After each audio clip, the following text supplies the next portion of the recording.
Update sa aming kambing na nanganak ngayong November 12, 2024. Ito po, hirap na hirap manganak ang kambing na ito. Inabot po ito ng almost 1 hour sa pagle-labor lang dahil nahihirapan ito na ilabas ang kanyang baby goats. Sa kadahilanan po ito na ang lahi ng kambing na ito ay native at ang barako na amin pong ginamit na ganador rito ay buang 3-way crosses.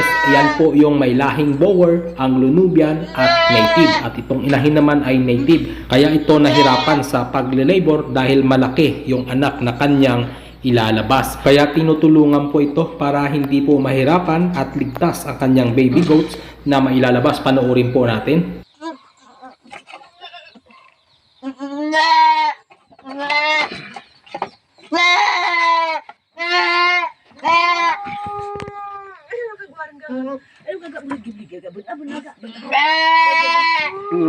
Ganun ba?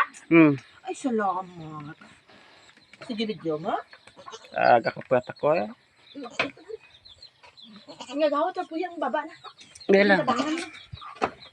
Tapo yung baba na. Ira rin. Gadiwal dila na pati mutan. Tapo ko na. Lagi na una kanina. Nagdalapir. Thanks God, isang healthy baby goats na naman po ulit. Kita na ng tabangan ng